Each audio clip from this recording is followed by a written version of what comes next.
الله وبركاته. الحمد لله رب العالمين، والعاقبة للمتقين، والصلاة والسلام على أشرف الأنبياء والمرسلين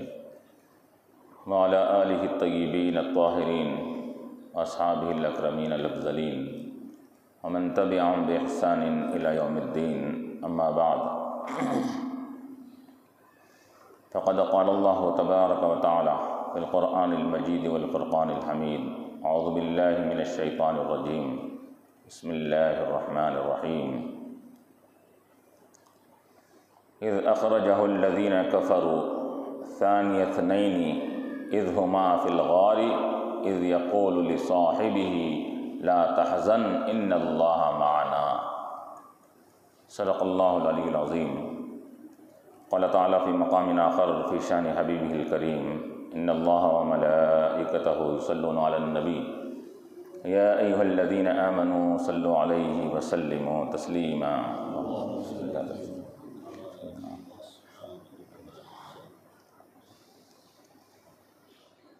حاضرین کرام و معزز سامعین، جیسا کہ آپ جانتے ہیں کہ اس مبارک مہینے میں 22 ربیع الثانی کو اسلام کی ایک عظیم شخصیت، ایک عظیم رہنما اور رہبر، ایک عظیم خلیفہ حضرت ابوبکر صدیق رضی اللہ عنہ کا وصال مبارک ہوا، جس کی وجہ سے امت مسلمہ ان دنوں میں آپ کی سیرت اور آپ کے کارنامے اور آپ کی دین خدمات کو یاد کر کے آپ کی خدمت میں خراج عقیدت پیش کرتی ہے، اور خراج عقیدت اور آپ کے کارناموں کا ذکر کرنا بھی اس امت پر واجب اور ضروری ہے، کیونکہ حدیث شریف میں آتا ہے کہ اللہ کے نبی علیہ السلام نے فرمایا کہ ابوبکر رضی اللہ عنہ کی محبت اور ان کا تذکرہ کرنے والا یہ جنتی ہوتا ہے۔ اللہ تبارک و تعالیٰ نے حضرت ابوبکر صدیق رضی اللہ تعالیٰ عنہ کو کئی اعتبارات سے فضائل بھی عطا فرمائے، کمالات بھی عطا فرمائے اور اولیت عطا فرمائی کئی اعتبارات سے، کہ ہر مقام پر آپ آگے آگے اور پہلے پہلے نظر آتے ہیں۔ چنانچہ اسلام لانے والوں میں تمام مردوں میں سب سے پہلی اگر اول شخصیت ہے تو ابوبکر صدیق رضی اللہ عنہ کی ہے، اور پھر اسلام لانے کے بعد حضور پاک علیہ السلام کے ساتھ نماز ادا کرنے میں سب سے پہلی شخصیت حضور کے ساتھ تھی تو ابوبکر رضی اللہ عنہ کی ذات تھی۔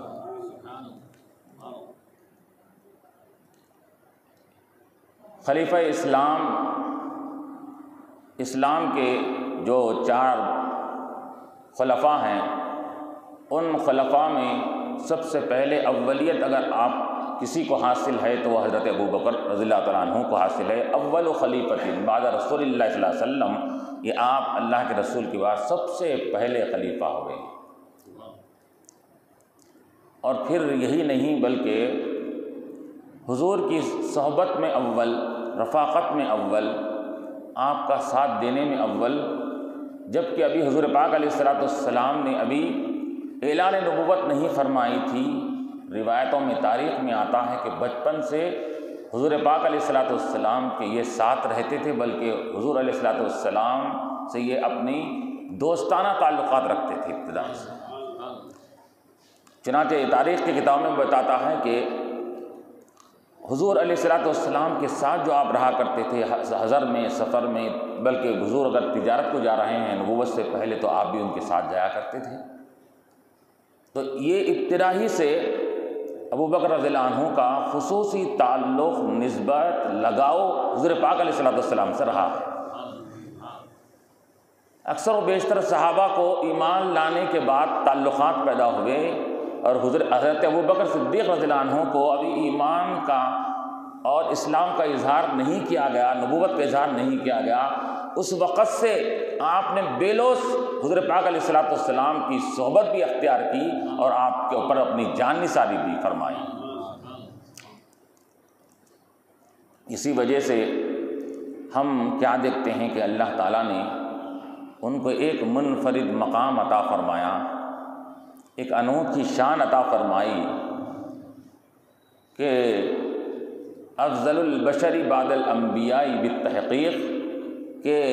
انبیاء علیہ السلام کے بعد اگر روئے زمین پر کسی کوئی افضل اور بہتر شخصیت اگر ہے تو وہ ابو بکر رضی اللہ عنہ کی شخصیت ہے۔ بالتحقیق علماء نے کہا کہ یہ متفقہ فیصلہ ہے علماء کا کہ ابو بکر رضی اللہ عنہ انبیاء کے بعد سب میں افضل و اعلیٰ ہے۔ حضور کی ذات امام الانبیاء ہے تو ابو بکر رضی اللہ تعالیٰ عنہ کی ذات امام الصحابہ ہے۔ حضور افضل الانبیاء ہے تو ابو بکر صدیق رضی اللہ تعالیٰ عنہ افضل الصحابہ ہے۔ حضور خیر البشر ہے تو ابو بکر صدیق رضی اللہ عنہ خیر البشر بعد الانبیاء، آپ کی ذات بابرکت ہے۔ اسی وجہ سے یہ علماء اہل سنت کا اس بات پر اتفاق رہا ہے کہ حضرت ابو بکر صدیق رضی اللہ عنہ کی افضلیت کو ماننا اور ان کے مقام و مرتبے کو تسلیم کرنا تاریخ اسلام میں 1400 برس سے یہ متفقہ فیصلہ چلے آ رہا ہے کہ ابو بکر صدیق رضی اللہ عنہ سب میں افضل و اعلیٰ ہے۔ آپ کی بلکہ یہاں تک بیان کیا گیا کہ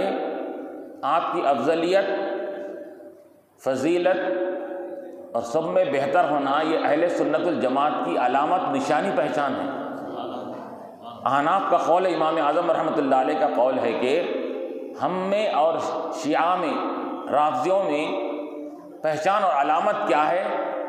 تو آپ نے کہا 3 علامتیں بیان فرمائی جو کلیدی اور اہم علامتیں۔ فضیلت الشیخین، آپ نے فرمایا کہ سب سے پہلے ابو بکر و عمر کو تمام امت میں افضل قرار دینا،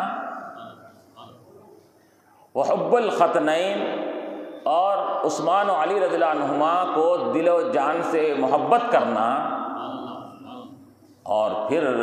والمسح علی الخفین، خفین پر ضرورت کے وقت میں مسح کرنا۔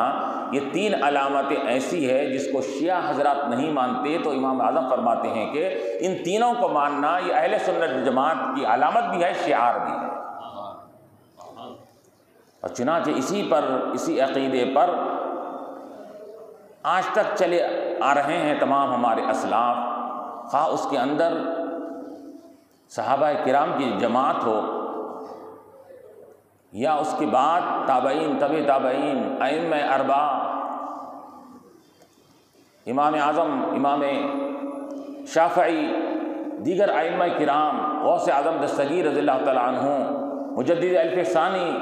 شیخ عبدالحق محدث دہلوی رحمۃ اللہ علیہ، بڑے بڑے جلال الدین سیوطی رحمۃ اللہ علیہ، آج تک کے جتنے بھی بڑے اکابر گزرے ہیں، سبوں کا عقیدہ یہی ہے کہ افضل البشر بعد الانبیاء ابو بکر صدیق رضی اللہ تعالیٰ عنہ کی ذات ہے۔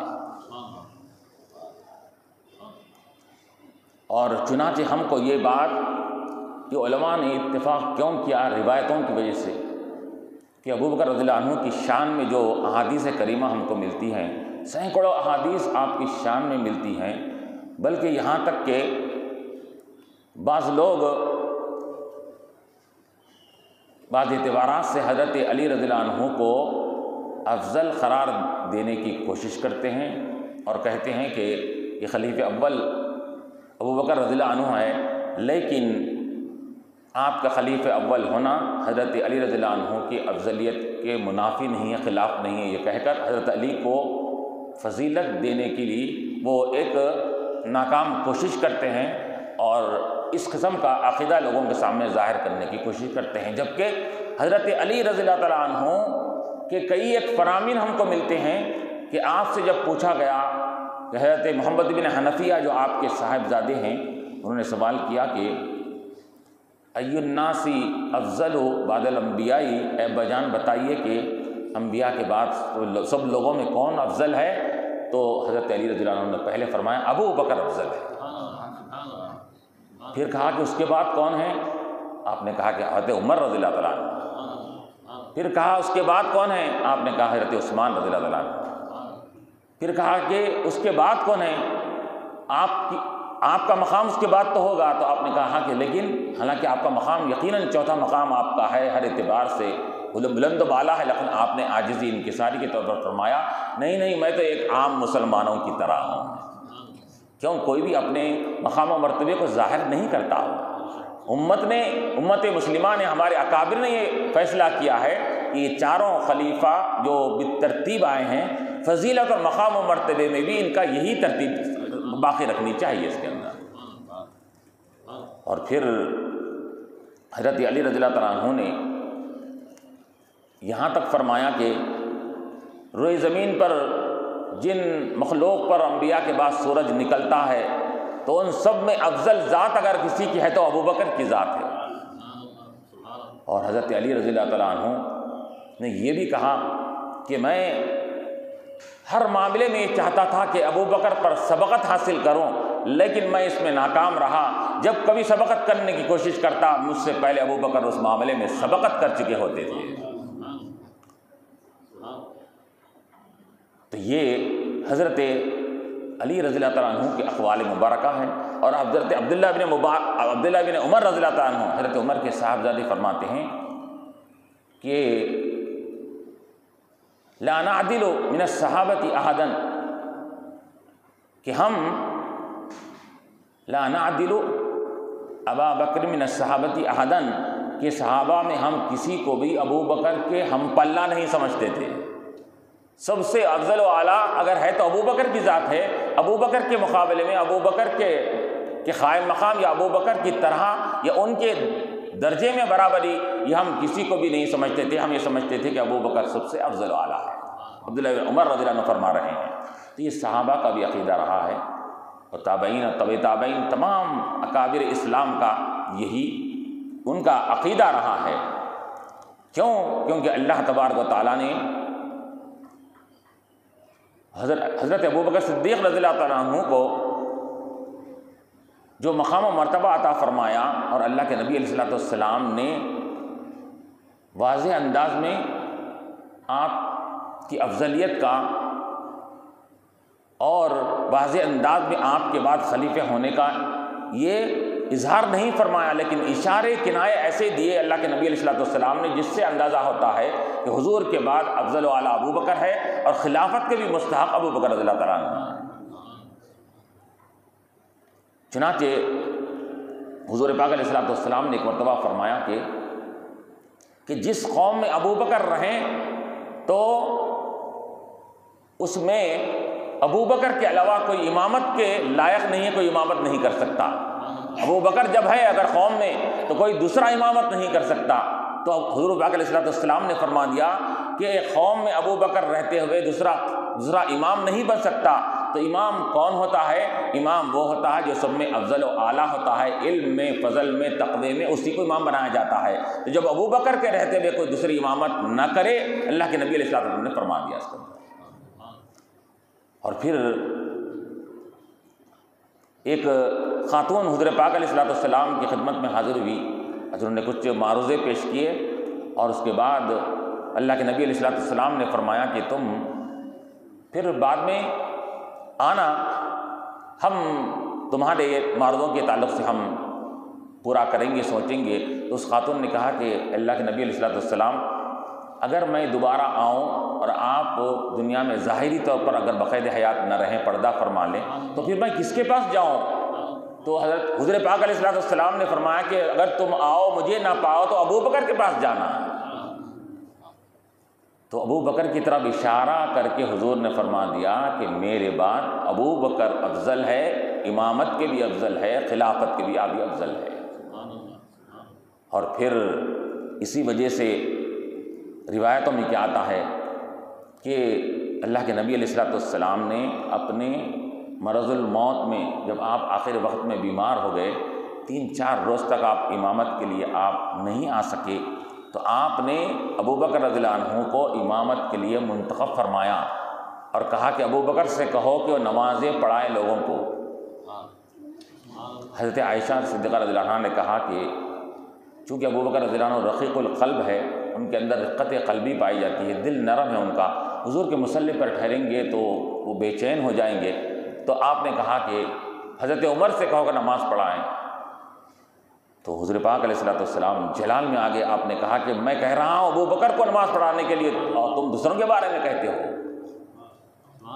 تو علماء فرماتے ہیں کہ تقریباً 4 روز تک حضرت ابو بکر صدیق رضی اللہ عنہ نے امامت فرمائی، جمعرات سے لے کر پیر کی صبح تک ابو بکر صدیق رضی اللہ عنہ نے حضور کریم علیہ الصلوۃ والسلام کی حیات میں آپ نے امامت فرمائی، اور آخر وقت میں جب آپ نے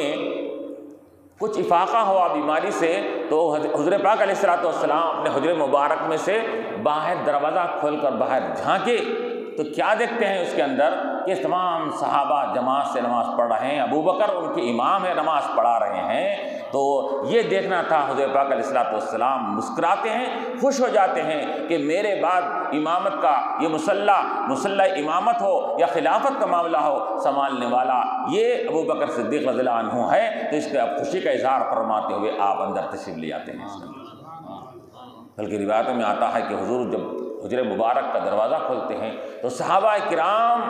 کی نمازیں ایک طرف ہو جاتی ہے، سب کی نگاہیں حضور پاک علیہ الصلوۃ والسلام کی طرف چلی جاتی ہے۔ 3-4 روز سے انہوں نے حضور پاک علیہ الصلوۃ والسلام کو دیکھا نہیں تھا، اور وہاں محل وقوع اس کا سچویشن کیسا تھا، جیسا کہ یہ قبلہ ہے تو قبلے کی سیدھے جانب میں حضور پاک علیہ الصلوۃ والسلام کے ایسے لین سے حجرات تھے، امہات المومنین ازواج مطہرات کے لین سے کمرے تھے اس کے اندر۔ اب حضور پاک علیہ الصلوۃ والسلام جیسا ہی حجر مبارک کھولیں گے تو یہاں پر امام پر بھی نظر پڑے گی اور صحابہ پہ بھی نظر پڑے گی۔ حضور نے جب اپنا حجر مبارک کا دروازہ کھولا تو صحابہ کہتے ہیں کہ ہم کتنے آزمائش میں مبتلا ہو گئے، نمازیں چھوڑ کر حضور کو تکنے لگے ہم۔ اب علماء فرماتے ہیں کہ کسی کے بالکل مقابل میں حضور کی ذات تھی، کوئی اگر سب کے کونے میں تھا تو اپنی منڈی پلٹا کر حضور کو دیکھنے لگا نماز میں۔ تو ایسے وقت میں اللہ کے نبی علیہ الصلوۃ والسلام نے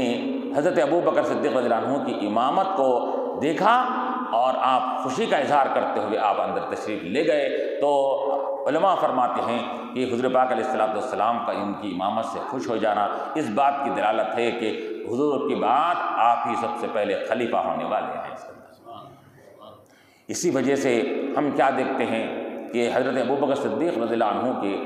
اندر جو کمالات تھے، جو خوبیاں تھیں، جو آپ کے اندر جانثاری تھی، بلکہ اللہ کے نبی علیہ الصلوۃ والسلام نے ایک حدیث میں یہ بھی فرما دیا کہ اللہ تعالیٰ نے جو وحی کے ذریعے مجھ پر اتارا تھا میں نے وہ سب کچھ ابو بکر کے سینے میں داخل کر دیا۔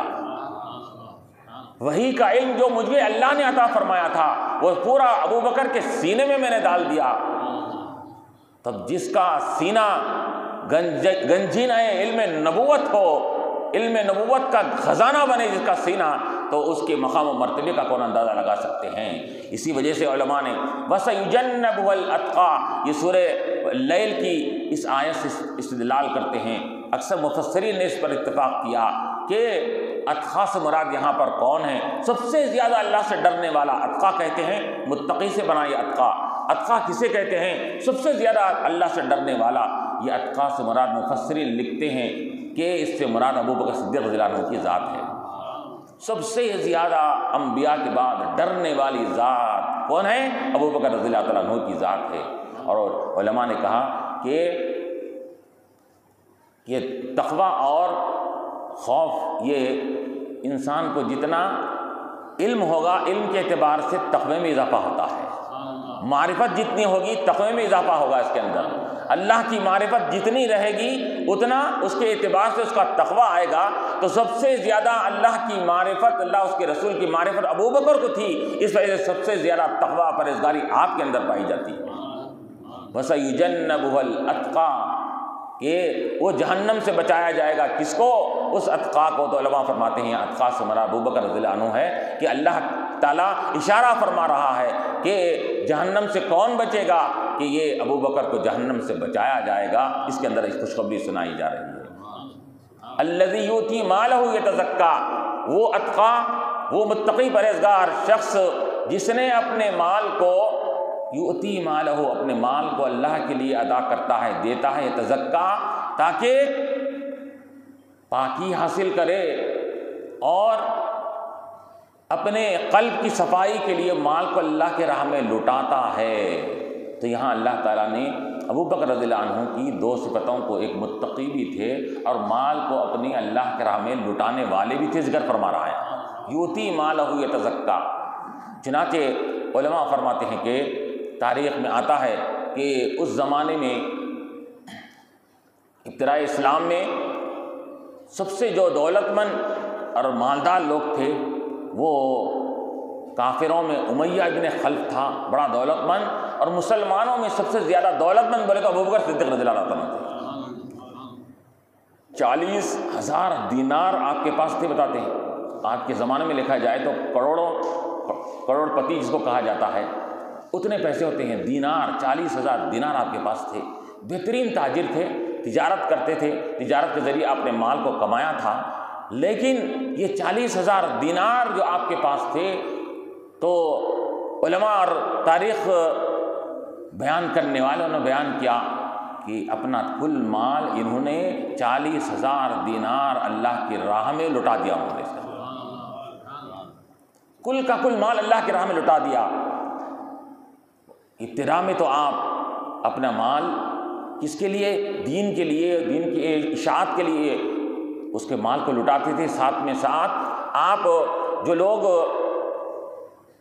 مسلمانوں میں سے جو اسلام قبول کیے نئے نئے، ان کو کافروں نے، جن کے پاس وہ غلام تھے، وہ غلام تھے، تو ان کے آقا اور ان کے مولا ان کو اذیت پہنچاتے تھے، تکالیف دیا کرتے تھے۔ تو آپ ابتدا میں کیا کرنے لگے؟ اپنے مال سے وہ غلاموں کو چھڑانے لگے، آزاد کرنے لگے۔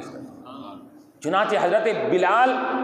جس کے پیسے سے آزاد ہوئے ہیں، وہ حضرت ابو بکر کا پیسہ تھا۔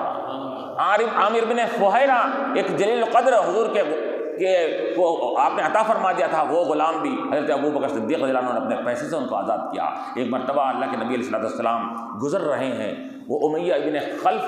کے یہ غلام تھے حضرت بلال رضی اللہ عنہ۔ حضرت بلال نے اسلام قبول کیے، اب انہیں ایسی تکالیف دیتا تھا، تاریخ شاہد اور گواہ ہے اس کے اندر، اتنے ایسی خطرناک تکالیف دیتا تھا حضرت بلال رضی اللہ عنہ کو، تپتے ہوئے ریگستان میں ڈالتا تھا، اور پھر گرم گرم پتھروں پر آپ کو لٹایا جاتا تھا اور کوڑے مارے جاتے تھے، اور لیکن اس کے باوجود بھی آپ کی زبان سے اللہ احد، اللہ احد، اللہ ایک ہے، اللہ ایک ہے، وہ کہتا کہ اللہ کی وحدانیت سے مکر جا، ابھی بھی تجھ کو چھوڑ دوں گا، لیکن آپ کے زبان سے یہی نکلتا، احد احد احد نکلتا۔ اللہ کے نبی علیہ السلام وہاں سے گزر رہے ہیں، آپ نے دیکھا کہ حضرت بلال کو یہ تکلیف دی جا رہی ہے اور وہ احد احد کہہ رہے ہیں، ایک ہے اللہ، ایک ہے کہہ رہے ہیں۔ تو یہ سننا تھا، تو حضور پاک علیہ السلام نے فرمایا تمہارا یہ احد احد کرنا یہ تم کو انشاءاللہ نجات دلانے والا بنے گا۔ اور آ کر آپ نے یہ واقعہ ابو بکر رضی اللہ عنہ کے سامنے سنایا۔ کون؟ حضور پاک علیہ السلام نے سنایا واقعہ۔ ابو بکر بلال کو ایسی تکالیف دیے جا رہے ہیں، اسلام کی خاطر انہوں کئی تکالیف کو برداشت کر رہے ہیں، اس کا مالک اور اس کا مولا اس کو ایسے خطرناک تکالیف پہنچا رہا ہے کہ وہ تکالیف کے باوجود بھی وہ عہد کہہ رہے ہیں۔ ابو بکر رضی اللہ عنہ صرف یہ ذکر کیے، ان کو آزاد کرنے کی طرف نہیں، صرف ذکر فرمائے تو ابو بکر رضی اللہ عنہ سمجھ گئے کہ حضور چاہتے ہیں کہ میں اپنے مال کے ذریعے سے ان کو آزاد کروں۔ چنانچہ اپنے پاس سے آدھا کلو سونا لے گئے، بلکہ روایتوں میں آتا ہے آدھا کلو سونا لے گئے، امیہ بن خلف سے کہا کہ بول تو کیا چاہتا ہے، کتنی تیری کچھ دولت ہونی چاہیے، کیا ہے مجھ کو، میں تم کو عطا کروں گا، حضرت بلال کو تو آزاد کر دے۔ تو اس نے بہت ہی منہ مانگی رقم اس نے میں کیا ہے حضرت ابو بکر رضی اللہ عنہ کی آزادی کے لیے تو حضرت بلال کی آزاد کے ابو بکر رضی اللہ عنہ نے عطا فرمایا۔ امیہ بن خلف نے کہا کہ اتنے فلاں یہ 1000 بنا وغیرہ ہونا چاہیے اس کے اندر، تو حضرت ابو بکر رضی اللہ عنہ نے اپنے پاس سے وہ پیسے دے کر حضرت بلال کو آزاد کر کے اپنے ساتھ اپنے لے کر آئے۔ تو امیہ بن خلف اور دوسرے لوگوں نے کہا کہ تم یہ کالے کلوٹے حبشی غلام کے لیے اتنے پیسے خرچ کر رہے ہو، ارے اتنے انمول قیمت تم ان کے لیے دے رہے ہو، اس کے اندر کوئی اچھا ہٹا کٹا کوئی اگر خوبصورت کوئی غلام ہوتا اس کے لیے دیتے تو بات سمجھ میں آتی تھی۔ اس کے اندر یہ غلام کے لیے تم یہ حبشی غلام کے لیے اتنے پیسے دے رہے ہو، سمجھ میں نہیں آ رہی ہے۔ ابو بکر رضی اللہ عنہ نے فرمایا کہ یہ بلال تمہارے یہاں پر معمولی نظر آ رہا ہے، لیکن اللہ اس کے رسول کے پاس یہ انمول ہے، جتنی تم رقم بولتے تھے میں رقم دے کر ان کو چھڑاتا تھا، یہ اللہ کے نزدیک پسندیدہ بھی ہے، انمول ہے، میں جو قیمت بولے تو میں اس کو دے کر ان کو چھڑانا چاہتا ہوں۔ یہ کہہ کر آپ نے ان کو چھڑا کر لے آیا۔ عامر بن فہیرہ ان کو بھی حضرت ابو بکر رضی اللہ عنہ نے چھڑایا، اور یہی نہیں بلکہ عشرہ مبشرہ میں کئی ایک عشرہ مبشرہ تھے کہ حضرت ابو بکر صدیق رضی اللہ عنہ کے، طلحہ، عبید بن جراح، حضرت زبیر، یہ سب جو عشرہ مبشرہ میں جن کو 10 صحابہ کو حضور نے جنت کی خوشخبری دے دی تھی، وہ 10 صحابہ میں سے تقریباً کئی ایک 4-6 صحابہ کو آپ نے تبلیغ کر کے ان کو دین کی طرف لا کر اسلام کی دولت سے مالا مال فرمایا۔ وہ کل ایمان کی دولت سے محروم تھے، ابو بکر کے توسط سے آپ کی قربانیاں یا آپ کی خدمت اور آپ کی کوشش کی وجہ سے وہ جب اسلام میں داخل ہو گئے تو اتنا بلند مقام انہوں نے حاصل کیا کہ عشرہ مبشرہ میں ان کا شمار ہو گیا۔ تو یہ حضرت ابو بکر صدیق رضی اللہ عنہ کی یہ ابتدائی سے آپ کی قربانیاں اور اللہ کی راہ میں اپنے مال کو لٹانا، اسی وجہ سے اللہ کے نبی علیہ الصلوۃ والسلام نے کہاں ابو بکر کا مال اسلام کے لیے کام نہیں آیا۔ کون سا ایسا مقام ہوگا جہاں ابو بکر کا مال اسلام کے لیے کام نہیں آیا؟ ہر مقام پر، یہاں تک کہ علماء نے لکھا کہ مسجد نبوی جب ابتدا میں بعد میں مسلمانوں کی تعداد بڑھنے لگی تو اس کے وہ ناکافی ہونے لگی، وہ تنگ و تامانی کا شکایت کرنے لگی، تو حضرت ابو بکر صدیق رضی اللہ عنہ نے بازو کا جو ایک مکان زمین تھی اپنے پیسے سے وہ زمین خرید کر مسجد نبوی کے لیے اس کو وقف فرما دیا۔ تو مسجد نبوی میں اگر آج کیا ہے توسیع میں اگر پیسہ اور مال و دولت ہے تو ابو بکر رضی اللہ عنہ کی مال ہے اس کے اندر۔ تو اسی وجہ سے اللہ کے نبی علیہ الصلوۃ والسلام نے کیا فرمایا؟ ما نفعنی مال، کہ مجھے کسی کے مال نے اتنا فائدہ نہیں پہنچایا جتنا ابو بکر کے مال نے مجھ کو فائدہ پہنچایا۔ اور پھر اسی وجہ سے تو اللہ کے نبی علیہ الصلوۃ والسلام نے فرمایا کہ میں ہر ایک کا احسانات کا بدلہ چکا دیا دنیا میں، جو اسلام کے لیے احسانات کیے تھے، دین کے لیے احسانات کیے تھے، میں نے ہر ایک کے احسانات کا بدلہ چکا دیا۔ لیکن ابو بکر صدیق رضی اللہ عنہ کا وہ احسانات ہے کہ اس کا بدلہ میں دنیا میں نہیں چکا سکا، کل قیامت کا دن ہوگا تو اللہ تبارک و تعالیٰ میری طرف سے ابو بکر کے احسانات کا بدلہ چکائے گا۔ تو یہ اللہ تبارک و تعالیٰ نے آپ کو یہ بلند و بالا مقام عطا فرمایا تھا۔ اور اسی وجہ سے ہم کیا دیکھتے ہیں کہ ابو بکر صدیق رضی اللہ تعالیٰ عنہ کہ ہر معاملے میں یہ آپ اول نظر آتے ہیں۔ اس کے اندر صحابہ کرام کئی مرتبہ ابو بکر رضی اللہ عنہ سے سبقت حاصل کرنے کی کوشش کی، لیکن کبھی بھی وہ کامیاب نہیں ہو سکے۔ اور یہاں تک کہ روایت میں آتا ہے کہ مال کے معاملے میں ہو، خدمت کے بارے میں ہو، لوگوں کے ساتھ سلوک کرنے کے تعلق سے ہو، کہ حضرت عمر رضی اللہ عنہ فرماتے ہیں کہ مدینے میں ایک دور دراز مقام پر ایک بڑھیا رہتی تھی بڑی، اس کی اپاہج معذور تھی وہ، تو میں چاہتا تھا کہ اس کی خدمت کروں، لیکن میں جب بھی خدمت کرنے کے لیے جاتا تو معلوم ہوتا کہ کوئی کسی نے اس کی خدمت کر کے پہلے وہاں سے لوٹ گیا ہے۔ تو ایک مرتبہ حضرت عمر فرماتے ہیں کہ میں چھپ کر دیکھا کہ یہ کون اس کام کے لیے بھی کس کو اللہ تعالیٰ نے منتخب فرمایا ہے۔ کیا دیکھتا ہوں کہ ابو بکر رضی اللہ عنہ سب سے پہلے جا کر اس کی خدمت کرتے تھے، خدمت کر کر آیا کرتے تھے اس کو۔ تو دین کے معاملے میں ہو، لوگوں کی خدمت ہو، مخلوق کے ساتھ کیا ہے رواداری ہو، ان کے ساتھ سلوک کرنا ہو، ہر معاملے میں ابو بکر رضی اللہ عنہ یہ آگے نظر آتے ہیں۔ اور پھر اسی وجہ سے کئی ایک صحابہ نے یہ آخر میں یہ ان کو ماننا تسلیم کرنا پڑا۔ حضرت عمر کا واقعہ مشہور ہے کہ حضرت عمر رضی اللہ تعالیٰ عنہ نے جب حضور پاک علیہ الصلوۃ والسلام نے جنگ تبوک کے کسی غزوے کے موقع پر حضور نے فرمایا تھا کہ اے لوگوں تم اپنے مال کو اللہ کی راہ میں قربان کرنے کے لیے پیش کرو، کون کون کیا کیا پیش کر سکتا ہے پیش کرے۔ تو حضرت عمر رضی اللہ عنہ نے فرمایا کہ میرے پاس مال تو زیادہ پایا جاتا ہے، آج تو میں ابو بکر رضی اللہ عنہ پر سبقت حاصل کروں گا، آگے بڑھ جاؤں گا۔ یہ کہہ کر اپنے گھر میں گئے، جا کر انہوں نے اپنے گھر میں جتنا ساز و سامان مال تھا پورے کا پورا اس میں سے آدھا کر آدھا مال لے کر آئے، آ کر حضور پاک علیہ السلام کی خدمت میں سامنے پیش کر دیے۔ تو حضور نے فرمایا کہ عمر کیا لائے ہو؟ تو حضرت عمر نے فرمایا کہ رسول اللہ صلی اللہ علیہ وسلم جتنا مال اثاثہ سامان پیسہ دولت تھی اس میں کا آدھے کا آدھا پورا دین کے لیے لایا ہوں اور آدھا اپنے گھر والوں کے لیے رکھا ہوں۔ تو اللہ کے رسول صلی اللہ علیہ وسلم نے دعا دی اور خوشخبری سنائی۔ پھر اس کے بعد حضرت ابو بکر رضی اللہ تعالیٰ عنہ آئے، وہ بھی مال لے کر آگے حضور کے پاس حضور کی خدمت میں رکھ دیا۔ تو حضور نے فرمایا کہ ابو بکر بتاؤ تم نے دین کے لیے کیا پیش کیا؟ تو ابو بکر صدیق رضی اللہ تعالیٰ عنہ نے فرمایا کہ رسول اللہ صلی اللہ علیہ وسلم جتنا مال اثاثہ دولت اسباب تھے گھر میں پورے کا پورا اٹھا کر لا دیا ہوں دین کے لیے وقف کرنے کے لیے رسول اللہ۔ تو اللہ کے نبی علیہ السلام نے فرمایا کہ ابو بکر پھر اللہ اپنے گھر کو کس کے حوالے کر کے آئے؟ تو ابو بکر رضی اللہ عنہ نے کیا فرمایا کہ گھر کو میں اللہ اس کے رسول کے حوالے کر کے آیا ہوں۔ اب دیکھیے یہاں پر حضرت ابو بکر صدیق رضی اللہ عنہ کا ایمان، آپ کا عقیدہ کہ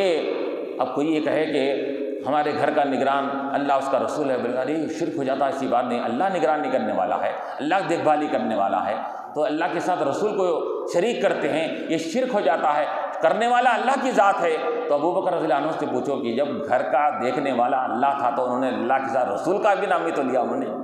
کیونکہ ان کو معلوم تھا کہ کرنے والا حقیقی معنی میں اللہ تعالیٰ ہے، لیکن کراتا کس سے ہے؟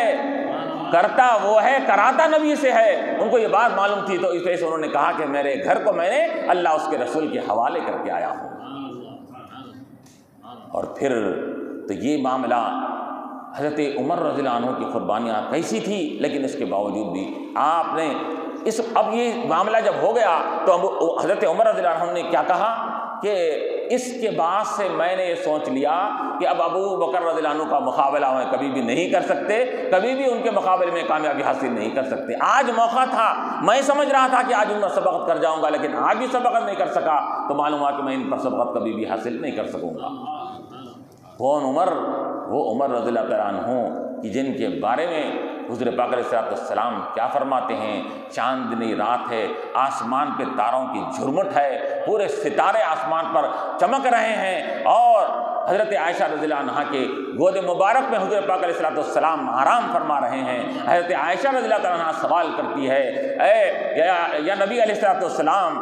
فرمائیے کہ یہ آسمان پہ جو جگمگاتے ستارے نظر آ رہے ہیں، یہ اتنے کثرت سے جو ستارے ہیں جن کو کوئی تعداد، جس کی گنتی کوئی شمار نہیں کر سکتا، اتنے آسمان کے تاروں کے برابر بھی کس کی نیکیاں ہو سکتی ہے؟ عائشہ رضی اللہ عنہا کا مقصد اور مطلب یہ تھا کہ وہ حضور فرمائیں گے کہ تمہارے ابا جان ابو بکر کی نیکیاں ہیں، تو حضور علیہ السلام نے کیا فرمایا کہ عائشہ آسمان کے جتنے تارے ہیں اتنے تاروں کے برابر اگر نیکیاں کسی کی ہے تو حضرت عمر رضی اللہ عنہ کی نیکی ہے۔ تو پھر آپ کو تھوڑا سا تذبذب ہوا، پھر آپ نے صراحتاً فرما دیا کہ یا نبی علیہ السلام، اے اللہ کے رسول علیہ السلام، پھر ابو بکر کی نیکیوں کا کیا معاملہ ہے؟ تو حضور پاک علیہ السلام نے فرمایا، اے عائشہ،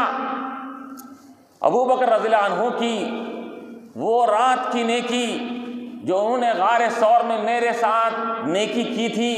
ہجرت کے موقع پر، ان کی ایک نیکی حضرت عمر رضی اللہ عنہ کی تمام نیکیوں پر بھاری ہے۔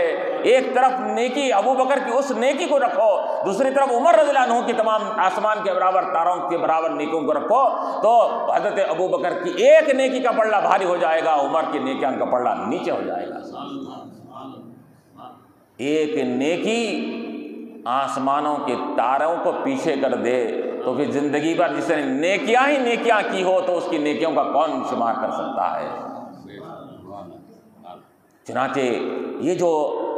اب یہاں پر ایک نیکی ان کی نیکیوں پر بھاری ہے، اس پر اللہ کے نبی نے یہ فرمایا، تو وہ کون سی نیکی ہے؟ تو شارحین نے فرمایا کہ نیکی سے مراد، علماء فرماتے ہیں کہ کون سی نیکی ہے؟ غار ثور میں ہجرت کے موقع پر اللہ کے نبی علیہ السلام کے ساتھ جو آپ نے راتیں گزاری تنہائی میں، اپنی جان کو خطرے میں ڈال کر، وہ نیکی مراد ہے یہاں پر۔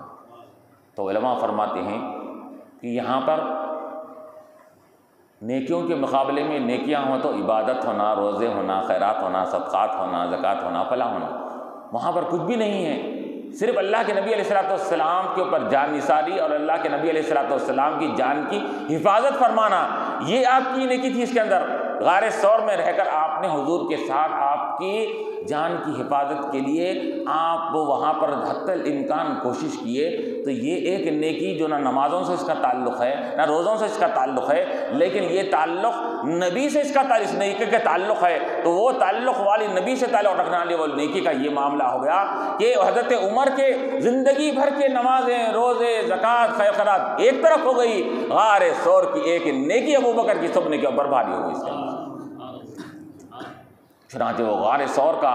معاملہ جو ہوا تھا اس کے اندر کہ غار ثور میں اللہ کے نبی علیہ السلام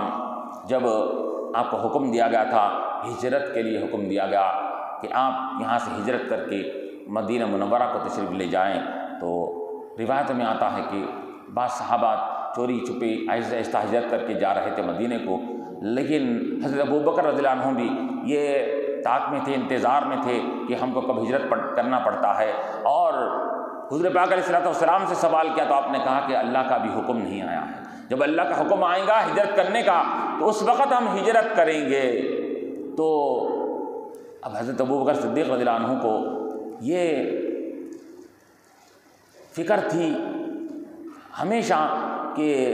میں حضور کے ہمیشہ ساتھ رہا، حضر میں ساتھ رہا، سفر میں ساتھ رہا، جنگوں میں ساتھ رہا، لڑائیوں میں ساتھ رہا، بچپن میں ساتھ رہا، جوانی میں ساتھ رہا، ہر اعتبار اب یہاں تک ساتھ ہوں میں، تو اب ہجرت میں نہیں معلوم کہ اللہ تبارک و تعالیٰ حضور کے ساتھ جانے کو، حضور کی رفاقت کو اور حضور کے ساتھ کو کس کے لیے منتخب کرتا ہے، یہ آپ کو ایک فکر لاحق ہو گئی تھی اس کے اندر۔ تو یہ کہا کرتے تھے کہ یا رسول اللہ صلی اللہ علیہ وسلم کہ ہم کو ہجرت کب کرنا ہے؟ تو اللہ کے نبی فرماتے کہ ابھی اللہ کا حکم نہیں آیا، اللہ کا حکم آئے گا تو پھر اس کے بعد اللہ تعالیٰ یہ بھی کہے گا کہ میرے ساتھ کون ہوگا، وہ فیصلہ بھی اللہ کی طرف سے آئے گا۔ تو اب اس کے بعد ایک مرتبہ حضرت جبرائیل علیہ السلام آ کر فرمائیں کہ یا رسول اللہ صلی اللہ علیہ وسلم آپ کے ساتھ ہجرت میں آپ کے یار غار حضرت ابو بکر صدیق رضی اللہ تعالیٰ عنہ رہیں گے۔ تو آپ نے حضور پاک علیہ السلام نے ابو بکر کو یہ خوشخبری سنائی تو وہ خوشی سے پھولے نہیں سمائے، اور اب لیکن کہا کہ حکم تو آ گیا ہے کہ تمہارے ساتھ ہجرت کرنا ہے، لیکن ابھی کب نکلنا ہے اس کا حکم نہیں آیا ہے، اور تیار رہو اور ہم جس وقت بھی حکم آئے گا اس وقت ہم نکلیں گے۔ تو روایت میں آتا ہے ابو بکر رضی اللہ تعالیٰ عنہ اس وقت سے راتوں کی نیند اڑ گئی ان کی، رات میں آپ سوتے نہیں تھے۔ کیوں؟ میں اگر رات کے وقت سو جاؤں گا، حضور پاک علیہ السلام کو حکم ہوں گا حضور آئیں گے میرے گھر پر، تو میں سوتا ہوا حضور کا استقبال کروں، یہ گوارا نہیں ہے۔ 2 گھوڑے خرید لیے، 2 سواریاں اونٹنیاں وغیرہ خرید لیے جانے کے لیے، 2 اونٹنیوں کو خرید لیا، ان کا چارہ ساتھ رکھ لیے، اس کو تیاری کر لی، اس کو بس سامان رکھ لے کے اب بالکل تیار ہے اپنے گھر کے اندر، اس کے اندر کہ جب بھی حکم آئے گا میں حضور پاک علیہ السلام کے ساتھ جاؤں گا۔ تو اللہ کے نبی علیہ السلام کو جب حکم ہوا تو حضور پاک علیہ السلام ان کے پاس جب پہنچے تو کیا دیکھا کہ ابو بکر رضی اللہ عنہ کھٹکا مارنے کے رات کا حصہ ہے، رات کا ایک وقت بیت چکا ہے، رات کا درمیانی حصہ ہے، حکم ہوا کہ اب اس وقت جاؤ۔ تو حضور پاک علیہ السلام نے حضرت علی کو اپنے بستر پر لٹا کر وہاں سے نکل کر حضرت ابو بکر کے گھر پر رونق افروز ہوتے ہیں تو کھٹکا جو مارتے ہیں تو فوراً دروازہ کھل جاتا ہے۔ کیوں؟ وہاں تو انتظار میں تھے ابو بکر رضی اللہ تعالیٰ عنہ، تو اور یہی نہیں بلکہ وہاں سامنے دیکھا کہ 2 سواریاں بھی تیار ہے، سامان بھی تیار ہے اس کے اندر۔ تو حضور نے فرمایا کہ ابو بکر یہ کیا ہے معاملہ کہ کیا تم کو یہ بات کا علم تھا؟ تو انہوں نے کہا کہ یا رسول اللہ صلی اللہ علیہ وسلم اس بات کا آج کی رات کا تو علم نہیں تھا، لیکن مجھے یہ بات کا خدشہ تھا کہ کسی وقت بھی حکم ہو سکتا ہے، اس وجہ سے میں نے تمام تیاری ہمیشہ آپ نے کر کے ساتھ رکھی تھی، جس وقت بھی آپ تشریف لائیں تو آپ کو انتظار کرنے کا، آپ کو زحمت گوارا کرنا نہ پڑے اس کے لیے۔ وہاں سے نکلتے ہیں اور غار ثور کی طرف نکلتے ہیں اور چلتے چلتے راستے میں جاتے ہیں۔ وہ ہجرت کا سفر بھی نہایت ایسا بابرکت سفر تھا، ایسا مبارک سفر، اور اس سفر کے وہ احوال اگر پڑھے جائیں تاریخ کی کتابوں میں تو ایک عاشق و معشوق کا جو معاملہ تھا اس کے اندر وہ اس سفر کے اندر ظاہر ہوگا، چھلکے گا کہ دنیا میں کون کسی سے لیلا مجنوں اور شیریں فرحات یہ واقعات تو عشق و محبت کے سنے کرتے ہیں، لیکن یہ یہاں پر جو واقعات ہوئے ہیں یہ واقعات بالکل انوکھے واقعات تھے۔ یہاں لیلا اور مجنوں کی داستانیں بھی پیچھے رہ جاتی ہیں، شیریں فرحات کے یہ عشق کے داستانیں بھی پیچھے ہو جاتے ہیں، وہ عشق و محبت کے وہ ایسے مظاہرے وہاں پر کیے گئے کہ انسانیت اس کو کیا ہے اس کی مثال پیش کرنے سے قاصر ہے۔ ابوبکر رضی اللہ تعالیٰ عنہ ایسا ساتھ جا رہے ہیں کہ روایت میں آتا ہے کہ حضور کے ساتھ ساتھ چل رہے ہیں، اور وہاں پر اعلان ہو گیا، جب حضور ادھر نکلے لوگ آ کر کفار وغیرہ حضور کو دیکھے تو حضور اپنے گھر پر رونق و فروز نہیں ہے، اعلان ہو گیا کہ جو کوئی بھی محمد، پھر اس کے بعد لوگوں نے ابوبکر کے گھر پر آیا اور کہا کہ آ کر سوال کیا کہ ابوبکر یہاں پر ہے، تو گھر والوں نے کہا کہ نہیں ابوبکر گھر پر نہیں ہے، سمجھ گئے کہ یہ ابوبکر کے ساتھ حضور محمد صلی اللہ علیہ وسلم یہاں سے مکے سے نکل چکے ہیں۔ اعلان آ گیا، ابو جہل اور لوگوں نے اعلان کر دیا کہ جو کوئی محمد صلی اللہ علیہ وسلم کو پکڑ کر لائے گا یا ان کو گرفتار پکڑ لے گا اس کو 100 اونٹیں اس کو انعام میں دی جائیں گی۔ اس زمانے میں اونٹوں کی بڑی اہمیت تھی، 100 سرخ اونٹ اس کو دیے جائیں گے۔ اعلان ہو گیا،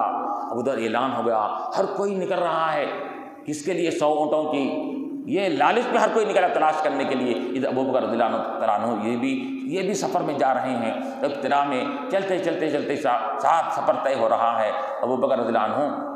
کبھی حضور کے سیدھے جانب جاتے ہیں، کبھی بائیں جانب جاتے ہیں، کبھی تھوڑی 10 قدم آگے چلتے ہیں، 10 قدم کبھی پیچھے چلتے ہیں، کبھی ادھر کبھی ادھر کبھی ادھر کبھی سامنے ہو رہے ہیں۔ حضور پاک علیہ السلام فرماتے ہیں کہ ابوبکر یہ کیا ماجرا ہے تمہارا کہ کبھی ادھر چلتے ہیں، کبھی ادھر، کبھی سامنے کبھی پیچھے؟ تو ابوبکر رضی اللہ عنہ نے فرمایا کہ یا رسول اللہ صلی اللہ علیہ وسلم مجھے دشمن کا خوف ہوتا کہ وہ سیدھے جانب سے آ سکتا ہے تو میں سیدھے جانب آ جاتا ہوں، اور مجھے خوف ہوتا بائیں جانب سے آ سکتا ہے تو بائیں جانب آتا ہوں، سامنے سے حملہ کرے گا مجھے خوف ہوتا ہے تو سامنے آتا ہوں، پیچھے سے حملہ کرنے کا خوف ہوتا تو پیچھے آ جاتا ہوں، تاکہ دشمن کا وہ حملہ آپ کو نہ لگنے پائے۔ ابوبکر اپنے سینے پر لے لے، اپنے پیٹھ پہ لے لے اس کے لیے۔ تو اس طرح کرتے کرتے آپ اب وہ غار ثور کے قریب پہنچتے ہیں۔ علماء فرماتے ہیں کہ ابوبکر رضی اللہ عنہ کا تذکرہ کیا جائے اور غار ثور کا تذکرہ نہ ہو تو بات ادھوری رہتی ہے، کیونکہ عشق و محبت کی جو ایک داستان اور ایک نہ مٹنے والی کہانی جو ابوبکر رضی اللہ عنہ نے لکھی ہے وہ غار ثور کی واقعے سے ہم کو معلوم ہوتا ہے۔ تو چنانچہ وہاں چڑھتے ہیں، روایت میں آتا ہے کہ غار ثور بلند پہاڑوں پر واقع ہے، پہاڑوں پہ اونچی علاقہ ہے، وہ پہاڑ پر چڑھنا پڑتا ہے اس کے اندر۔ حضور پاک علیہ الصلوۃ والسلام چلتے چلتے آپ کے پیر مبارک پر تھوڑا سا ورم آ جاتا ہے، سوج جاتے ہیں، اور وہ اب وہاں پر اوپر سے وہ پہاڑ کی وادی چڑھنا تھا، تو حضور پاک علیہ الصلوۃ والسلام چڑھنے کے لیے جا رہے ہیں تو ابوبکر رضی اللہ عنہ فرماتے ہیں کہ رسول اللہ صلی اللہ علیہ وسلم میں آپ کو اپنے کاندھے مبارک پر لے لیتا ہوں، اب آپ کے پیر مبارک پر تکلیف ہے، میں اپنے کاندھے پہ لے کر آپ کو یہ وادی اور یہ پہاڑ کی وادی کو میں طے کراتا ہوں۔ تو چنانچہ حضور پاک علیہ الصلوۃ والسلام آپ کے کاندھے مبارک پر سوار ہو گئے۔ ابوبکر رضی اللہ تعالیٰ عنہ حضور کو علماء فرماتے ہیں، تاریخ لکھنے والے لکھتے ہیں کہ ایک آدمی کا چڑھنا مشکل ہے، وہاں پر بڑی مشکل ہوتی، وہ پہاڑی پر چڑھنا بڑی مشکلوں سے ہاتھ ٹیکتے پیر ٹیکتے چڑھتا ہے وہ۔ تو اب ابوبکر رضی اللہ عنہ نے حضور پاک علیہ الصلوۃ والسلام کو اپنے کاندھے پہ سوار ہو کر وہ پوری وادی کو آپ نے پار کرایا۔ تو یہاں پر اب علماء فرماتے ہیں اس کے اندر کہ حضور پاک علیہ الصلوۃ والسلام ابوبکر صدیق رضی اللہ عنہ کے کاندھے پر سوار ہو گئے، اور تو حضور پاک علیہ الصلوۃ والسلام ابوبکر کے کاندھے پر سوار ہو کر علماء فرماتے ہیں کہ اس بات کی طرف اشارہ دے رہے تھے کہ میری ذمہ داریوں کو اگر کوئی نبھا سکتا ہے تو میرے بعد وہ ابوبکر رضی اللہ تعالیٰ عنہ ہے۔ اس کے اندر میرے ظاہری بوجھ کو بھی اور میرے ظاہری ذمہ داریوں کو بھی، جو میرے بعد میری امت کی جو ذمہ داری پڑنے والی ہے وہ کون اٹھا سکتا ہے ذمہ داری کو؟ تو ابوبکر رضی اللہ تعالیٰ عنہ ہے جو ذمہ داری کو اٹھا سکتے ہیں۔ اس وجہ سے آپ کے اوپر سوار ہو گئے۔ اس کے اندر بتلا دیے کہ میرا بوجھ اور میرے امت کا بوجھ اگر برداشت کر سکتا ہے تو ابوبکر صدیق رضی اللہ عنہ۔ پھر علماء نے یہ بھی کہا کہ ایک مرتبہ اسی طرح کا واقعہ ہوا تھا، وہاں حضرت علی رضی اللہ تعالیٰ عنہ تھے وہاں پر، تو بلند مقام پر چڑھنے کی بات جب آ گئی تو اللہ کے نبی علیہ السلام نے حضرت علی کو اپنے کاندھے پر سوار کر لیا تھا، حضرت علی کو اپنے کاندھے پر سوار، یہاں پر ابو بکر نے حضور کو اپنے کاندھے پر سوار کیا، اور وہاں پر حضرت حضور پاک علیہ السلام نے علی کو اپنے کاندھے پر کیا ہے بٹھا لیا۔ تو علماء فرماتے ہیں کہ حضرت علی کو اپنے کاندھے پر بٹھا کر حضور پاک علیہ السلام نے بتلا دیا، اے علی، علی کے معنی ہیں بلند کے، اے علی تمہارا نام اللہ نے بلند و بالا رکھا ہے، تمہاری ذات بھی کتنی بلند ہے، ایک امام الانبیاء تم کو اپنے کاندھے پر اٹھا کے بتا رہا ہے کہ اے علی تمہاری ذات اتنی بلند ہے کہ امام الانبیاء اپنے کاندھے میں تم کو اٹھا رہا ہے۔ تو جس ذات علی رضی اللہ عنہ کو امام الانبیاء جس کی بلندی کا اظہار کرنے کے لیے اپنے کاندھے پہ اٹھا لے، قیامت تک تمہاری بلندی کو کوئی نیچے نہیں کر سکتا، تمہاری شان قیامت تک باقی رہنے والی ہے۔ تو حضرت علی کی بلندیوں کا وہاں پر آپ نے تذکرہ فرمایا کہ آپ کی ذات کتنی بلند ہے، وہاں بلندیوں کا تذکرہ کرنے کے لیے علی کو اپنے کاندھے پر اٹھایا، اور حضرت ابو بکر کی خلافت کی ذمہ داری نبھانے کا معاملہ آیا تو ابو بکر کے کاندھے پہ سوار ہو کر بتلا دیا کہ میرے بعد میری امت کے معاملے کو نبھا سکتا ہے ذمہ داری تو ابو بکر رضی اللہ تعالیٰ عنہ ہے۔ چنانچہ حضور پاک علیہ السلام اب وہاں پر غار ثور میں جاتے ہیں، بڑی طویل وہاں پہ اس کے واقعات ہے، وہاں پر تقریباً 3 روز تک آپ غار ثور میں رہتے ہیں، اس کے اندر وہاں پر پہلے کیسا جاتے ہیں، وہاں پر پوری اندر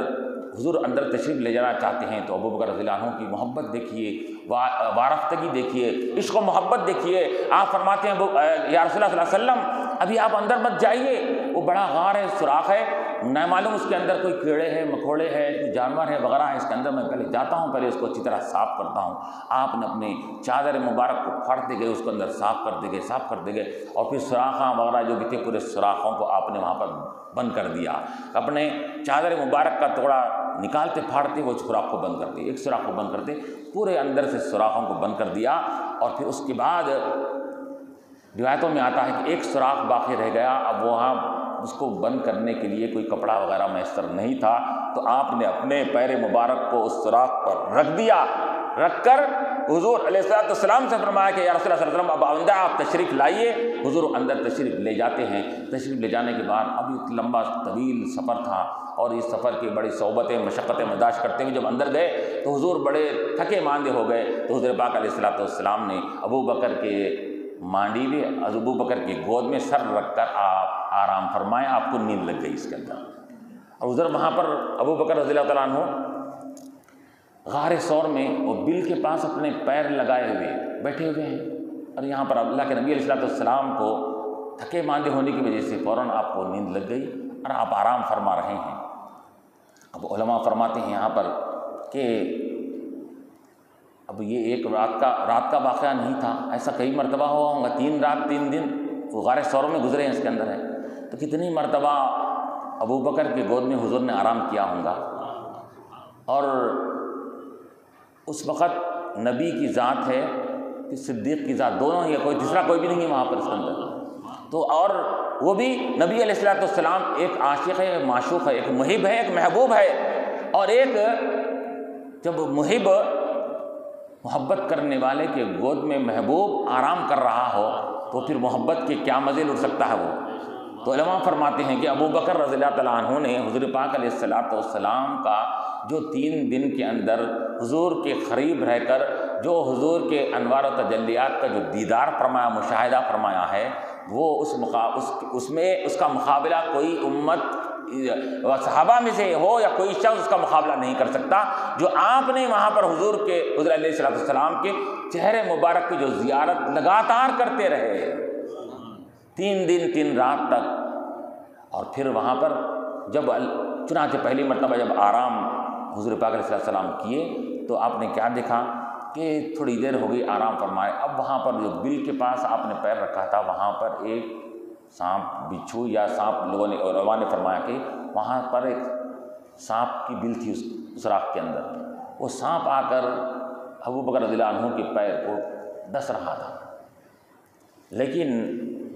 کیا مجال ہے ابو بکر رضی اللہ عنہ کی کہ اپنے پاؤں کو حرکت دیتے، کیوں پاؤں کا حرکت دوں گا تو حضور کی نیند میں خلل ہو جائیں گا اس کے اندر،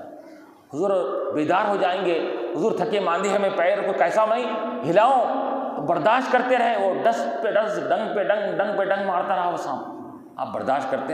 کرتے رہے یہاں تک کہ آپ کے بے اختیاری طور پر آپ کے آنکھوں سے آنسو جھلک پڑے، وہ آنسو نکلنا تھا تو وہ آنسو کہاں پر گرے؟ حضور کریم علیہ السلام کے رخسار مبارک پر آنسو گرے، کیونکہ حضور آپ کی گود میں آرام فرما رہے ہیں، تو آپ کے آنسو نکل گئے، حضور کے رخسار پر آنسو جو پڑے تو اللہ کے نبی علیہ السلام بیدار ہوئے، آنکھ کھول کر جو دیکھا تو ابو بکر کی آنکھوں میں آنسو ہے، تو حضور نے فرمایا کہ ابو بکر کیا بات ہے، کیا واقعہ ہوا، کیوں کہ کچھ پریشانی کی بات ہے، کیوں تم رو رہے ہو؟ تو انہوں نے کہا کہ رسول اللہ کوئی ایسی پریشانی کی بات تو نہیں ہے کہ یہاں پر بل کے پاس میں نے جو پیر رکھا تھا وہاں پر کوئی سانپ وغیرہ معلوم ہوتا ہے، اس نے مجھ کو ڈسا تو میں برداشت کرتا رہا، لیکن میں برداشت کے باہر جب ہو گیا بے اختیار میرے آنکھ سے آنسو نکل گئے، تو اس وجہ سے وہ آپ کے رخسار مبارک پر پڑے، تو حضور پاک علیہ السلام نے فوراً کہا کہ تمہارا پیر مبارک لاؤ، تو اللہ کے رسول علیہ السلام نے اپنے لعاب مبارک کو لے کر ان کے پیر کو لگایا، جیسا ہی لگانا تھا کہ بالکل ایسا کہ سانپ کاٹا نہیں کاٹا تو پیر پورا صاف شفاف ہوگا، اچھا ہوگا۔ تو اسی طرح وہ 3 دن 3 رات تک وہاں پر گزار کر اس کے بعد پھر وہاں سے روانہ ہوتے ہیں، وہ طویل واقعات اس کے اندر پائے جاتے ہیں اس کے اندر، اور پھر وہاں پر کیا کیا معاملات ہوتے ہیں، رات کے وقت میں کون آیا کرتے تھے حضور کی دیکھ بھال کے لیے، اور وہاں پر حالات بتلانے کے لیے کون آتے تھے، تو آپ کے عامر بن فہیرہ جو غلام تھے انہوں بھی آیا کرتے تھے بکریاں چراتے ہوئے، احوال یہ پورے دن تمام کے احوال حضور پاک علیہ السلام کو بیان کیا کرتے تھے اس کے اندر۔ وہ ہوتے ہوتے ابو بکر رضی اللہ تعالیٰ عنہ اب حضور 2-3 رات کے بعد وہاں سے نکلتے ہیں، اور نکلنے کے بعد جب مدینہ منورہ کو تشریف لاتے ہیں تو تشریف لانے کے بعد وہاں پر کچھ لوگوں نے حضور کو دیکھا تھا، کچھ نہیں دیکھا تھا، تو بعض لوگ کیوں وہاں پر تو بادشاہی کے سرداری کی کوئی علامتیں نہیں ہیں، نہ سر پہ تاج ہوتا ہے، نہ لباس میں کوئی امتیاز ہوتا تھا وہاں پر، جیسا سیدھی سادھی چادر حضور اوڑھے ہوئے ہیں ویسی سیدھی سادھی چادر ابو بکر بھی اوڑھے ہوئے ہیں اس کے اندر ہے، تو بعض لوگ انجانی میں ابو بکر کے اطراف جمع ہونے لگے کہ محمد صلی اللہ علیہ وسلم کی ذات کو آپ کے کیا غلط فہمی کی وجہ سے، تو حضرت ابو بکر رضی اللہ عنہ نے اس چیز کو بھانپ لیا کہ ابھی لوگوں کے سامنے تعارف نہیں ہوا ہے، تو آپ نے کیا کیا کہ آپ نے فوراً اپنی چادر کو نکال کر، اوپر کی چادر کو نکال کر آپ نے حضور پر ایک صاحبان کی طرح سا کس دیا، کس کے بتلانا چاہ رہے تھے کہ یہ میرے آقا ہے، میں ان کا غلام ہوں، اس کے اندر وہ نبی جس کی تم آمد کا انتظار کر رہے ہو نبی یہ ہے، میں ان کا غلام اور ان کا خادم ہوں، آپ نے وہ چادر کو تن دیا۔ تو اس طرح حضرت ابوبکر صدیق رضی اللہ عنہ نے حضور کے ساتھ ہر معاملے میں یہ خدمت کے ذریعے سے ہو، مال کے ذریعے سے ہو، احسانات کے ذریعے سے ہو، تمام ہر اعتبارات سے، چنانچہ اللہ تعالیٰ نے ان کو جو اولیت عطا فرمائی تو اولیت کا یہ مقام و مرتبہ ہو گیا کہ ایک مرتبہ اللہ کے نبی علیہ السلام نے فرمایا کہ میں نے ابھی جنت کو دیکھا، وہاں کی نعمتوں کو دیکھا میں نے، تو ابو بکر رضی اللہ عنہ نے فرمایا کہ یا رسول اللہ صلی اللہ علیہ وسلم کہ میری بھی خواہش ہے کہ جنت اور اس کی نعمتوں کو دیکھو، تو حضور پاک علیہ السلام نے کیا فرمایا کہ ابو بکر میری امت میں تم وہ شخص ہو جو سب سے پہلے جنت میں داخل ہونے والے تم ہو، اس کے اندر تم دیکھو گے کیا، بلکہ کوئی جنت اور جنت کی نعمت کو دیکھ نہیں سکتا جب تک کہ تم اس کے اندر داخل نہیں ہوگے۔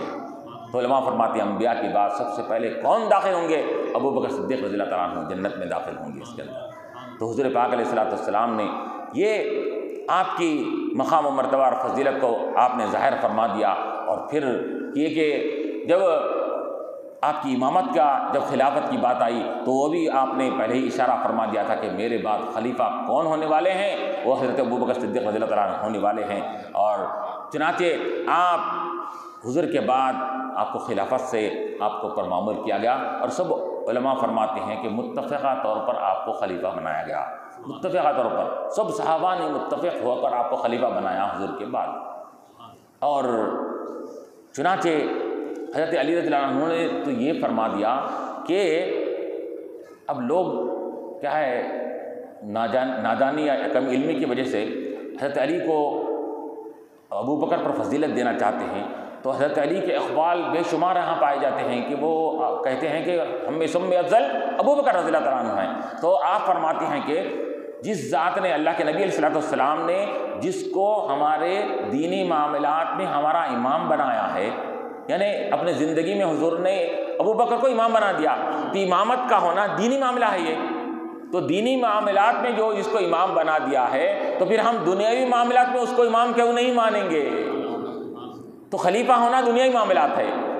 نگرانی کرنا دنیاوی معاملات ہے دنیا اعتبار سے۔ تو اب حضرت علی رضی اللہ عنہ نے فرمایا کہ جب اللہ کے نبی نے دینی معاملات میں ان کو نگران امام بنایا ہے، تو ہم ان کو دینی معاملات میں اپنا امام اور اپنا خلیفہ ہم ان کو مانتے ہیں۔ تو اس طرح حضرت علی رضی اللہ عنہ نے آپ کی خلافت کو بھی مانا۔ جب آپ خلافت میں مامور ہوتے ہیں اور پھر اس کے بعد آپ کی سادگی، آپ کی جو عدل و انصاف تھا، آپ کی تواضع تھی، انکساری تھی،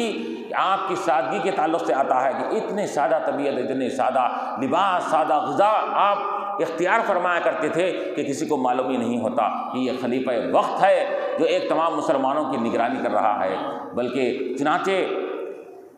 بعض کتابوں میں یہ بھی لکھا کہ گاندھی جی نے جب انہیں ہر قسم کی شخصیت کا اس نے مطالعہ کیا، گاندھی جی نے ہر قسم کی مسلم غیر مسلموں کی شخصیتوں کا انہوں نے مطالعہ کیا، تو بعد میں اس نے اپنے تبصرے میں گاندھی جی لکھتے ہیں کہ میں نے ہر قسم کے لوگوں کو جو خلافت کا معاملات کو سنبھالے ہیں، سب کے میں نے تاریخ کو کہا ہے، میں نے جھنجھوڑ ڈالا، ہر ایک کی پڑھا ہوں، اس میں مسلم بھی ہے، غیر مسلم بھی ہے، جنہوں عدل و انصاف کے ساتھ سادگی کے ساتھ زندگی گزاری اور خلافت کو نبھایا ہے۔ کئی ایک مثالیں میں دے سکتا ہوں، لیکن میں مجبور ہوں کہ ان سب میں اگر بلند و بایا اگر شخصیت نظر آتی تو مجھے ابو بکر رضی اللہ عنہ کی شخصیت نظر آتی ہے۔ ان کی سادگی کی طرح کوئی سادگی میں نے کسی اور شخصیت میں نہیں دیکھی۔ یہ غیر اعتراف کر رہے ہیں گاندھی جی، جو نامسلم غیر مسلم ہے، وہ اعتراف کر رہا ہے کہ میں نے ان کی زندگی کو پڑھ کر یہ اس بات پر ماننا پڑا کہ یہ سادگی کسی اور کے اندر نہیں پائی جاتی۔ اور یہ معاملہ تھا۔ چنانچہ آپ جب خلیفہ ہوئے تو آپ نے کہا کہ لوگوں میں خلیفہ ہوا تو یہ میں سمجھنا کہ میری خواہش تھی، میری آرزو تھی، میری تمنا تھی، نہیں، مجھے تو ڈر ہو رہا، خوف ہو رہا ہے کہ میں تمہاری ذمہ داری پوری طرح سے نبھا سکتا ہوں نہیں نبھا سکتا ہوں۔ اے لوگوں دیکھو، اگر میں صحیح کام کرا تو میرا ساتھ دینا، اگر میں غلط کام کرا تو میرے فوراً مجھے ٹوک دینا اس کے اندر۔ یہ معاملہ، یہ اختیارات آپ نے اپنی امت کو دے دیا تھا۔ تو اس طرح آپ نے تقریباً 2 سال اور کچھ مہینے آپ نے خلافت کا معاملے کو آپ نے نبھایا، اور اس کے بعد پھر آپ نے اس کے اندر بہت ہی، آپ کے خلیفہ بننے کے بعد کئی ایک معاملات ہوئے، اس کے اندر جھوٹی نبوت کا دعویٰ کرنے والے آئے، اور پھر اس کے بعد زکوٰۃ نہ دینے والوں کا فتنہ پھیلا، کئی ایک فتنے پھیلتے گئے، ہر ایک کا آپ نے سد باب کیا۔ اور پھر روایتوں میں کیا آتا ہے کہ آپ نے اس خلافت کے زمانے میں کئی ایک کیا ہے کارہائے خیر آپ نے انجام دیے، اسلام کو فتوحات دلائی، اور کئی ایک اہم کامہ جیسے قرآن کو جمع کرنا ہے، فلاں کرنا ہے، مختلف صحیفوں میں مختلف ٹکڑوں میں لکھے ہوئے تھا، قرآن لکھا ہوا تھا، تو ابو بکر صدیق رضی اللہ عنہ کے زمانے میں وہ ایک مصحف کی شکل میں جمع ہوا، الگ الگ چیدہ کاغذوں پہ، پتوں پہ، اس پہ چمڑوں پہ لکھا ہوا تھا۔ ابو بکر رضی اللہ عنہ نے پیشکش کیا، یہ تجویز کی کہ دیکھو صحابہ کرام بھی یہ جنگوں میں شہید ہوتے جا رہے ہیں، اگر ایسا ہی معاملہ ہوتا گیا تو پھر کہیں قرآن، کہیں اس کے الفاظ کو ہم سے کیا ہے علم ضائع نہ ہو جائے، تو آپ نے یہ پیشکش کیا۔ تو حضرت عمر نے کہا کہ ایسا کام جو حضور نے نہیں کیا تھا ہم کیسا کریں گے، تو ان کو ذرا تذبذب ہوا، لیکن بعد میں عمر نے کیا کہا کہ بعد میں مجھے حضرت ابو بکر کی رائے ایسی حق معلوم ہوئی کہ میں نے بعد میں کہا کہ اللہ تبارک و تعالیٰ نے حق کے لیے ابو بکر کے سینے کو کھول دیا تھا، اس لیے سے نے یہ بات کہی تھی اس کے اندر۔ اور پھر یہی معاملہ ہے جب یہ اللہ تعالیٰ نے حضرت ابو بکر صدیق رضی اللہ عنہ کو حضور کا ہمیشہ غار میں بھی یار بن کر رہے، ہر مقام پر آپ کے رفیق اور ساتھی بن کر رہے، تو اللہ تبارک و تعالیٰ نے مزار میں بھی حضور پاک علیہ السلام کا یار بنا کر آپ کو آپ کے ساتھ رکھا۔ جب محبت کامل ہوتی ہے، جب محبت یا پکی ہوتی ہے، محبت اخلاص پہ مبنی ہوتی ہے، تو پھر محب محبوب کے کبھی خلاف جدا نہیں ہوتا، اس کے ساتھ رہا کرتا ہے۔ اور حضرت ابو بکر صدیق رضی اللہ عنہ نے کیا کہا تھا؟ آپ نے کہا تھا کہ جب میں دنیا سے پردہ کر رہا ہوں تو پہلے کیا کرنا کہ میرے جسد کو، میرے جسم کو حضور پاک علیہ السلام کے حجرے کے پاس لے جا کر پہلے باہر رکھ دینا، پھر اجازت طلب کرنا کہ ابو بکر کو اندر دفنایا جا سکتا ہے یا نہیں دفنایا جا سکتا۔ اگر اندر سے کچھ اجازت کا کوئی معاملہ ہوا تو دفن کرنا، نہیں تو پھر مجھے جنت البقیع میں دفن کر دینا۔ تو چنانچہ آپ کے وصال ہوا، وصال ہونے کے بعد آپ کے جنازے کو حضور کے روضہ اطہر کے پاس دروازے کے پاس رکھا گیا، دروازہ بند تھا۔ جیسا ہی جنازے کو رکھا گیا تو مورخین لکھتے ہیں، جلال الدین سیوطی رحمۃ اللہ علیہ، بڑے بڑے اکابر محدثین اور تاریخ دانوں نے لکھا اس کے اندر، جیسا جنازے کو رکھا گیا دروازہ خود بخود کھلنے لگا۔ دروازہ یہ نہیں کھلا بلکہ وہاں رہنے والوں نے یہ سنا، کیا سنا کہ ادخل الحبیب الی الحبیب فإن الحبیب یشتاق الی الحبیب، کہ حبیب کو حبیب کے پاس داخل کرو کیونکہ ایک حبیب دوسرے حبیب کے لیے اس کی ملاقات کا مشتاق اور منتظر ہے۔ پروانے کو چراغ تو بلبل کو پھول، بس صدیق کے لیے ہے خدا کا رسول بس۔ وآخر دعوانا ان الحمد للہ رب العالمین۔ ربنا ظلمنا انفسنا